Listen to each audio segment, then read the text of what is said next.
성경 말씀 함께 보겠습니다. 오늘 우리에게 주신 하나님의 말씀은 신명기 4장 23절로 24절 말씀입니다. 제가 가지고 있는 성경은 신약성경 266쪽에 있습니다. 구약성경입니다. 구약성경 266쪽 신명기 4장 23절, 24절 말씀입니다.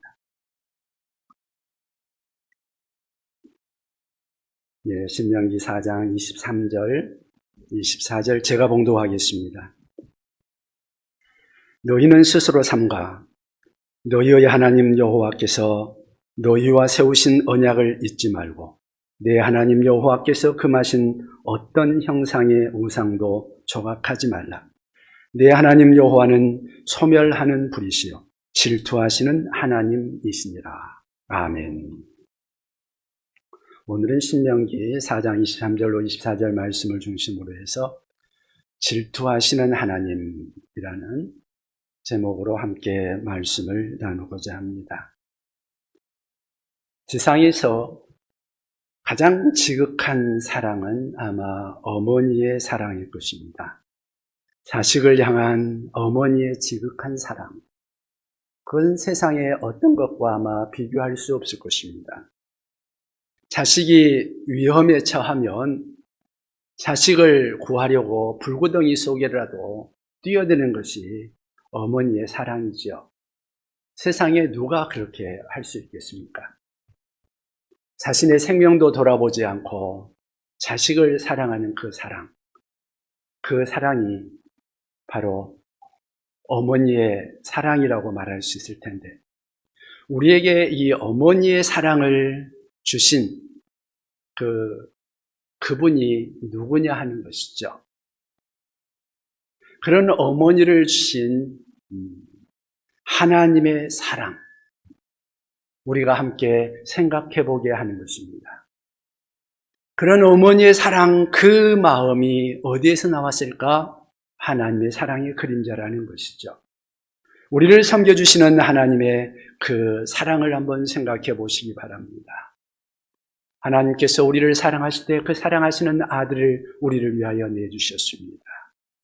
그리고 십자가에서 우리 대신 형벌을 받으셨습니다. 원수된 우리를 위해서 대신 형벌을 받으시고 우리를 하나님의 나라 천국으로 인도해 주시고 있습니다. 중요한 것은 모든 것을 쏟아부으신 하나님, 그 하나님은 우리에게 사랑을 요구하신다는 것입니다. 우리들에게도 우리 하나님께서 하나님의 사랑하신 만큼 또한 우리들에게도 하나님을 사랑하기를 요구하십니다. 조금만 원하는 것이 아니라 우리들의 온전한 사랑을 원하십니다. 그래서 성경은 말합니다. 내 마음을 다하고 목숨을 다하고 내 뜻을 다하고 힘을 다하여 주 너의 하나님을 사랑하라고 말씀하십니다. 하나님을 사랑하라, 하나님을 섬기라. 완전한 사랑, 온전한 사랑을 우리에게 요구하십니다. 오늘 본문 신명기 4장 23절에 보면 이런 하나님을 뭐라고 말씀하시는가? 내 하나님 여호와는 소멸하는 불이시요 질투하시는 하나님이시라, 이렇게 말씀하십니다. 질투하시는 하나님. 질투도 보통 질투하는 것이 아니라 소멸하는 불이라고 말하고 있습니다. 여러분, 하나님의 질투, 하나님이 질투하신다. 여러분 이해가 가십니까? 오늘 우리의 질문은 이것입니다. 하나님은 질투하시는 하나님이시다. 과연 하나님의 질투는 무엇을 의미할까 하는 것입니다. 여러분, 하나님의 질투는 무엇을 의미할까요? 첫째, 하나님께서는 우리를 질투하실 만큼 사랑하신다는 것입니다. 우리를 사랑하시되 질투하실 만큼 사랑하신다. 여러분, 사랑하지 않는데 질투하는 거 같습니까? 아무리 자기의 아내라 할지라도 사랑하지 않으면 질투할 이유가 없을 것입니다. 사랑하기 때문에 질투하는 거죠. 사랑하지 않는다면 먹든 마시든 관심이 없을 것입니다. 심지어 외도를 할지라도 질투하는 감정 때문에 그가 화가 나는 것은 아닐 것입니다. 사랑하면 다릅니다. 사랑하는 사람을 향해서 관심이 가고 때로는 그 사랑하는 사람 때문에 엄청난 질투심이 생기기도 합니다. 질투는 사랑의 다른 이름이라 할 수 있을 것입니다. 물론 질투는 우리가 세속적인 의미에서, 인간적인 의미에서 많이 사용합니다. 오죽하면 조선시대에 여자가 질투하면 칠거지악이라 해가지고 아내를 내어버릴 수도 있는 그런 법도 있었죠. 그럼에도 불구하고 우리를 향한 하나님의 사랑을 질투로 표현하고 있는데요. 이것이 적절한가? 예, 성경은 그렇게 우리에게 말씀하십니다. 하나님은 질투하시는 하나님이시다. 우리를 질투하실 만큼 사랑하신다. 우리를 사랑하시는데 질투 때문에 자기 자신이 죽으실 만큼 우리를 사랑하신다고 말씀하고 있습니다. 여러분, 십자가를 한번 생각해 보십시오. 하나님이, 천지를 만드신 하나님, 온 세상을 다스리시는 하나님, 우리를 창조하신 그 하나님께서 우리들의 모습을 보고 이 땅에 찾아오셨습니다. 그리고 우리가 받아야 될 그 죄악의 형벌을 대신해서 십자가를 주셨습니다. 하나님 편에서 생각해 보십시오. 하나님이 십자가에 매달린다. 얼마나 수치스러운 일입니까? 얼마나 고통스러운 일입니까? 당시에 로마 시민권을 가진 사람들은 아무리 중죄를 범했다 할지라도 십자가형은 당하지 않았습니다. 그만큼 십자가형은 극악한 죄인들에게만 내리는 형벌이었습니다. 그런데요, 예수님께서는 그 십자가를 스스로 가셨습니다. 그 길에 우리 때문에 가셨다는 말이죠. 사실 그 십자가에 내가 달려야 하는 거 아닙니까?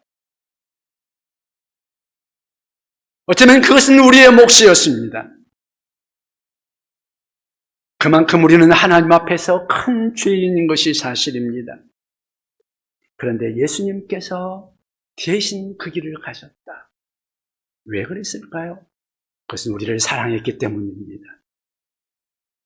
우리를 사랑하셔서 우리가 죄악에 빠져서 사탄 마귀에게 빼앗기는 것을 원치 않았다는 것입니다. 그래서 성경은 우리를 향한 하나님의 사랑을 이렇게 표현합니다. 우리가 아직 죄인 되었을 때에 그리스도께서 우리를 위하여 죽으심으로 하나님께서 우리에 대한 자기의 사랑을 확증하셨느니라. 십자가의 사랑, 우리를 향한 하나님의 사랑은 질투하기까지 사랑하시는 큰 사랑이라는 것입니다. 한번 우리 자신을 돌아볼 수 있기를 바랍니다. 우리 자신이 얼마나 마음이 악한지, 내 마음속에 시기와 질투와 원망과 음란함과 모든 악함이 가득한 우리 자신들을 우리 스스로가 알지 않습니까? 우리의 있는 모습 그대로를 우리가 다 외부로 드러낼 수 있습니까? 드러내지 못하니까, 부끄러우니까 사실 자기 자신을 그렇지 않은 척 가면을 쓰고 있지는 않습니까? 그런데요, 우리 예수님께서 우리를 아시고 우리의 엄청난 이런 죄악된 모습을 아시고도 부끄러운 내 모습을 그대로 아시면서 나에게 찾아오셨습니다. 그리고 우리를 사랑하신다고 말씀하십니다. 그리고 죄악 가운데 살고 있는 우리에게 다가와 누구도 꺼려하며 우리에게 다가오지 않는 그러한 우리들의 상처에 입맞추고 우리들의 상처를 싸매주시고 우리를 붙들어 주시며 우리 대신 그 죄를 담당하셨습니다. 그리고 우리들에게 고백합니다. 내가 너를 사랑한다. 여러분 기억하시기 바랍니다. 예수님은 우리를 사랑하시되 질투하시기까지 사랑하시는 주님이십니다. 질투의 하나님, 그분을 여러분들이 이해하시고 우리 주님의 그 사랑을 받아들이는 우리 모두가 될 수 있기를 바랍니다. 여러분, 하나님의 질투는 무엇을 의미할까요? 두 번째는 하나님은 그 사랑을 나누시지 않는다는 사실입니다. 하나님은 사랑을 나누지 않는다. 여러분, 사람이 악한 죄를 지면 죄 지은 사람 주변에 사람들이 친한 친구들도 다 떠나가죠. 그러나 떠나지 못하는 분이 있습니다. 누구예요? 어머니는 떠나지 못합니다. 그 자식이 아무리 큰 죄를 지었을지라도 여전히 어머니의 사랑은 그 자식을 버리지 못합니다. 버릴 수 없습니다. 우리 하나님의 사랑이 그와 같다는 것이죠. 그래서 성경은 말합니다. 우리 주님은 우리를 결코 버리지 아니하시며 우리를 떠나지 않는다고요. 그것이 우리 하나님의 사랑입니다. 왜냐하면 우리 하나님의 사랑은 질투하시는 하나님이시요 영원한 질투적 사랑의 우리 주님이시기 때문입니다. 성경에 보면 질투와 비슷한 의미로 쓰여지는 단어가 시기라는 단어가 있습니다. 시기라는 것은 권리가 없는 대상을 부러워해서 험담하고 또 파괴하는 그러한 모습들을 우리가 표현하고자 할 때 많이 사용하죠. 반드시 그런 것은 아니지만 시기라는 말은 보통 부정적인 의미에서 많이 사용합니다. 그래서 시기라는 말을 사용할 때는 보통 좋지 않는 의미로 우리가 이해가 되죠. 그런데 질투라는 말은 조금 다른 의미로 우리가 이해할 수 있습니다. 내게 주어진 당연한 권리가 있는데 그 권리를 지키고자 할 때 질투심이 생기는 거죠. 물론 질투심을 표현하는 과정에서 잘못되기도 하죠. 질투심을 표현하는 과정에서 다투기도 하고 싸우기도 하고 상처를 주기도 하고 상처를 받기도 하고 여러 가지 잘못된 그러한 표현이 나타날 수도 있습니다. 그러나 질투의 동기, 그것만은 정당하다고 말할 수 있을 것입니다. 생각해 보십시오. 아내에게는 마땅히 자기 남편을 독점하려고 하는, 자기 남편을 지키려고 하는 질투적인 감정이 있습니다. 그 감정 자체를 우리가 부정하거나 정죄할 수 있겠습니까? 질투는 당연한 것입니다. 성경적으로도 그것은 옳은 것입니다. 우리가 고린도전서에 보면, 고린도전서 13장에 보면 사랑은 시기하지 않으며 그랬는데, 사랑은 우리 주님은, 우리 하나님은 우리를 질투하기까지 사랑하신다. 그렇게 말씀하십니다. 그래서 성경을 보면 하나님의 질투는 항상 언약 사상과 관련이 있습니다.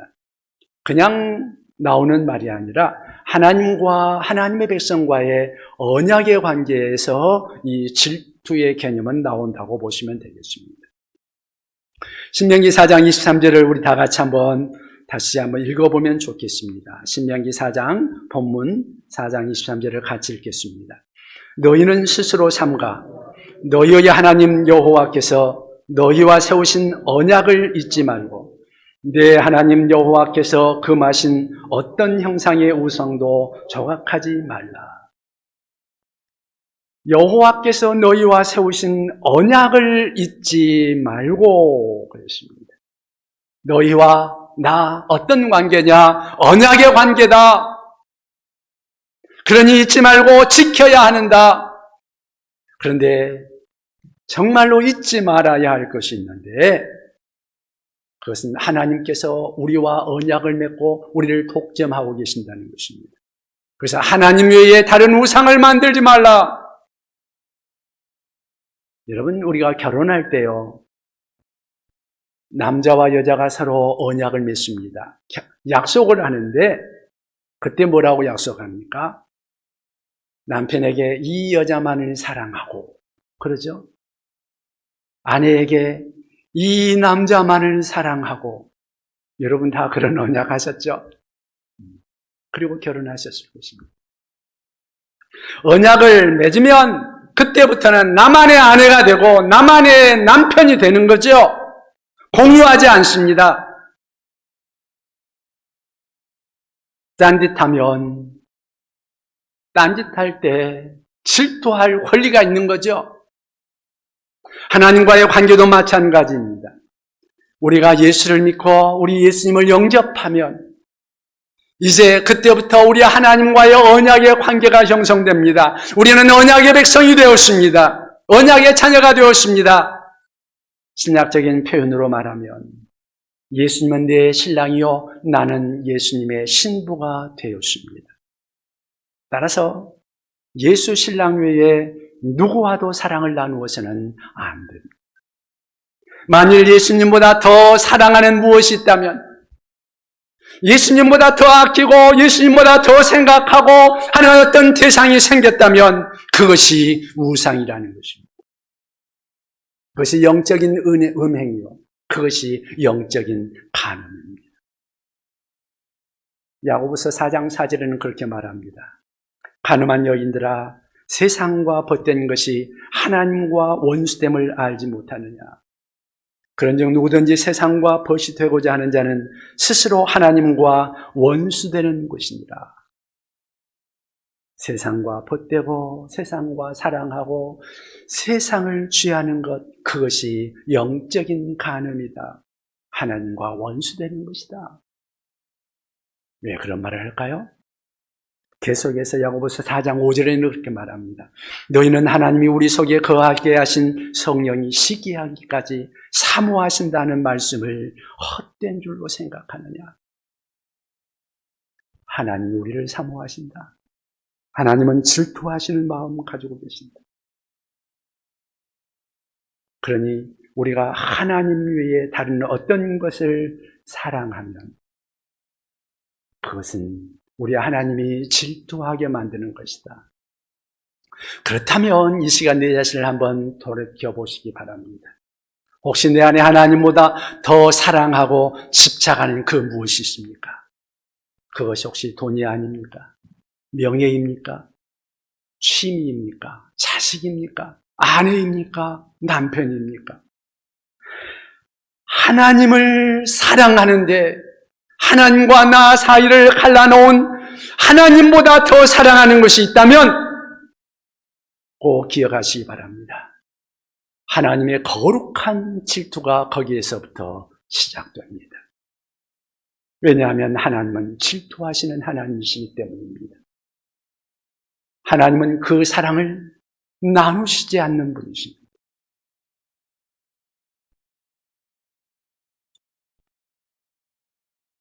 하나님의 질투는 무엇을 의미할까요? 세 번째는 하나님을 향한 우리의 사랑을 관리하여야 한다는 것입니다.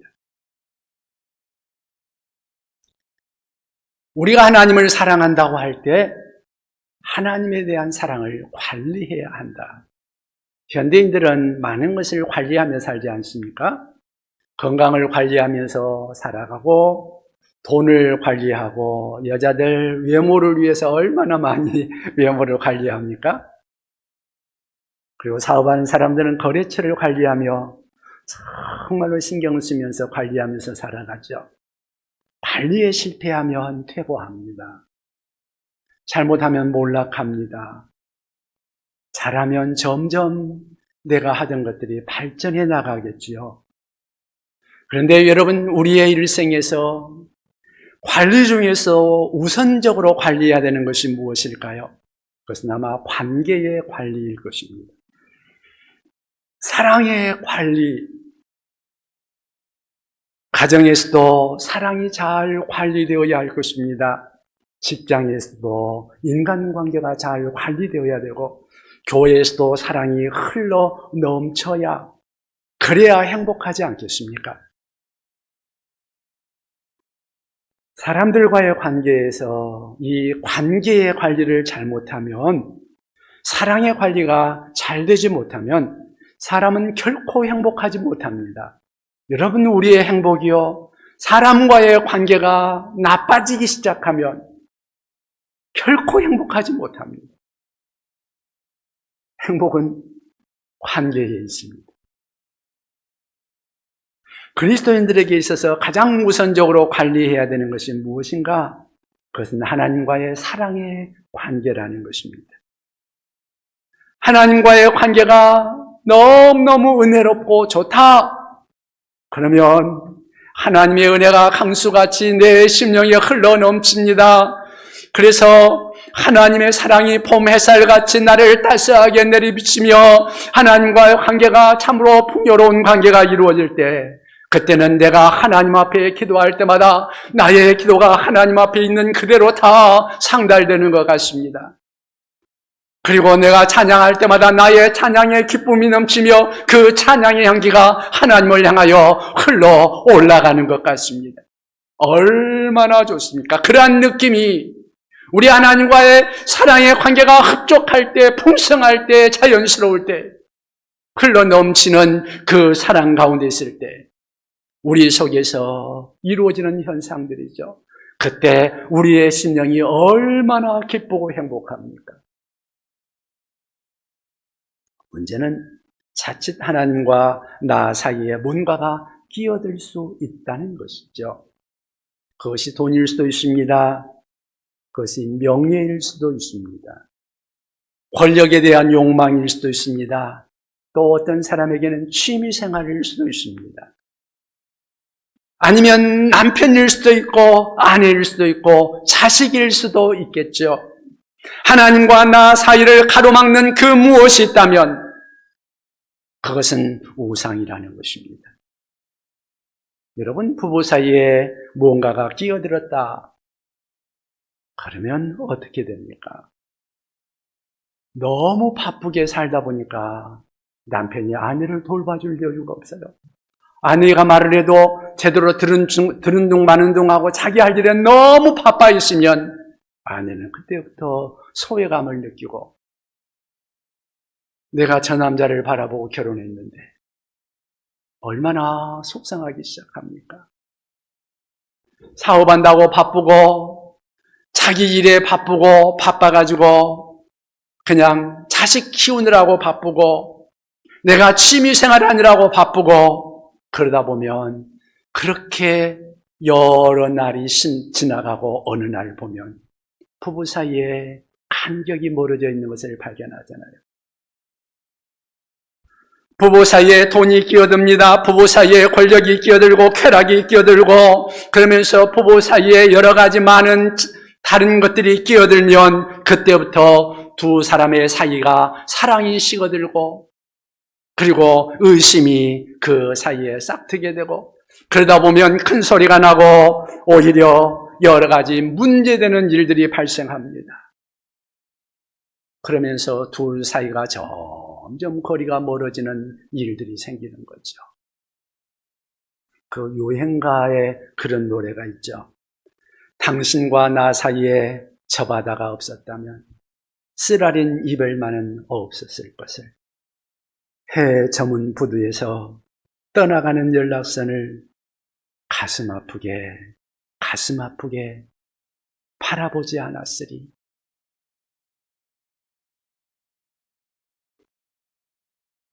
여러분,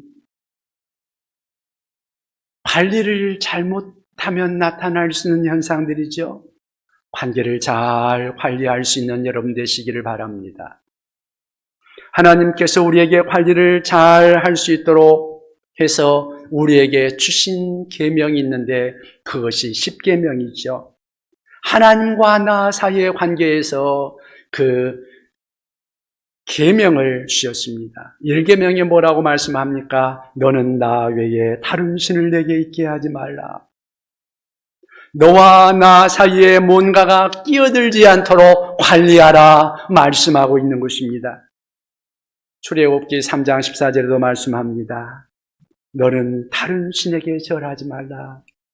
여호와는 질투라 이름하는 질투의 하나님이니라. 여러분, 하나님은 질투하시는 하나님이십니다. 우리를 그만큼 사랑하신다는 것입니다. 삶의 우선순위가 하나님과 나와의 사랑의 관계가 되도록 관리해야 한다는 것입니다. 그렇지 못하면 하나님의 질투가 시작됩니다.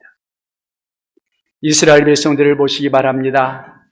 하나님께서 특별히 약속해서 그들만 위해서 가나안 땅을 약속해 주셨습니다. 그 땅은 젖과 꿀이 흐르는 땅이요, 하나님께서 주신 특별한 약속의 땅입니다. 그런데 그들이 가나안 땅에 살면서도 하나님께서 주신, 자기들에게 주신 그 하나님의 사랑, 그 하나님을 잃어버리고 이방을 짝하며 이방의 신들을 섬기며 그것들을 짝하며 살다가 우리 하나님의 질투하심으로 그들이 얼마나 큰 환난과 고난을 겪습니까? 여러분 기억하십시다. 하나님은 질투하시는 하나님이시다. 원하기는 질투하시는 하나님 앞에서 우리와 하나님과의 관계에서 이 사랑을 잘 관리하는 우리가 될 수 있기를 바랍니다. 마귀로 틈타지 못하게 하시기 바랍니다. 여러분 어떻습니까? 요즘 하나님과 나 사이에 다른 무엇이 끼어 있지는 않습니까? 여러분 지금도 계속해서 하나님의 말씀을 날마다 읽고 계십니까? 하나님의 말씀을 늘 듣고 계십니까? 하나님이 뭐라고 나에게 말씀하시는지 여러분들은 듣고 계십니까? 그 하나님의 말씀을 늘 묵상하며 경건의 시간을 여러분들이 유지하고 있습니까? 날마다 우리 하나님을 생각하며 묵상하며 하나님과의 관계를 여러분들이 관리하고 있습니까? 규칙적으로 여러분들이 우리 하나님 앞에 기도하고 있습니까? 관리는 잘 되고 있습니까? 하나님은 예배자를 기뻐 찾으시는 분이신데 여러분들은 얼마나 우리 하나님 앞에 기쁜 마음으로, 열린 마음으로, 순수하게 깨끗한 심령으로 주님 앞에 나와 예배하기를 기뻐하십니까? 하나님의 사랑을 묵상합시다. 하나님 우리를 얼마나 사랑하셨으면 하늘의 영광을 떠나 이 땅에 인간의 모습으로 우리에게 찾아오셨을까요? 그것이 하나님의 사랑입니다. 얼마나 우리를 죄악과 죽음으로부터 건져주고 싶었으면 우리가 받아야 될 그 죽음의 길을, 부끄러운 십자가의 길을 우리 주님이 친히 가셨을까요? 그것이 바로 하나님의 사랑의 크기입니다. 하나님은 그런 사랑을 우리에 쏟아 부으셨기 때문에 우리가 다른 것을 사랑하면 질투하시는 하나님이십니다.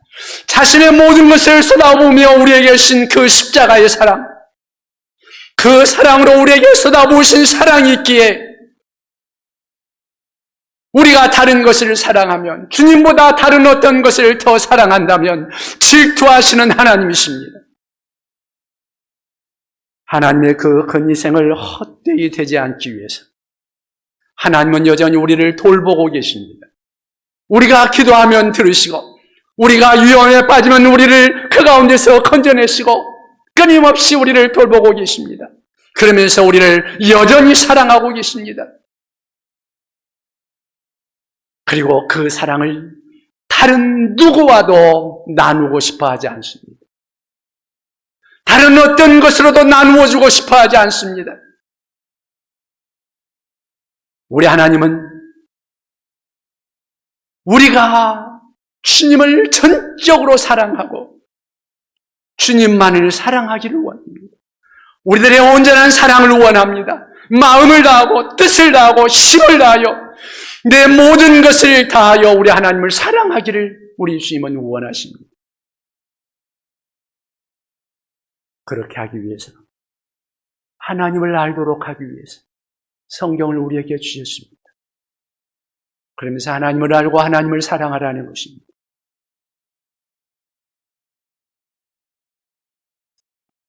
또한 우리가 하나님 앞에 기도하면 우리의 기도를 들어주시는 것입니다. 우리가 하나님 앞에 예배하면 우리 하나님 우리를 만나주십니다. 이것이 우리 하나님의 사랑입니다. 여러분 기억하십시오. 나는 이 하나님의 사랑에 합당하게 응답하고 있는가?